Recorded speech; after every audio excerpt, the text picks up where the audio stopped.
সম্পর্ক লাভ করার বা গড়ে তোলার 5টি ধাপ রয়েছে। প্রথম ধাপ, কোনো ব্যক্তির সাথে আলাপ হওয়া, তার সাথে কথা বলা বা তাকে দেখা। দ্বিতীয় ধাপ, সে ব্যক্তিকে আমাদের ভালো লাগা। তৃতীয় ধাপ,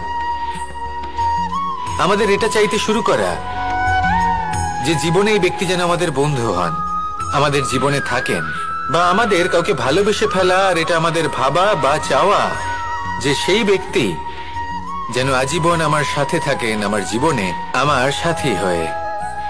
চতুর্থ ধাপ, লাভ করা। এবার এই ধাপটি অনেক মানুষের পক্ষেই খুবই সরল হয়, বড়ই সরলভাবে নিজেদের সঙ্গীকে লাভ করে থাকেন। কিছু মানুষের জন্য এই ধাপ অত্যন্ত কঠিন হয়ে থাকে।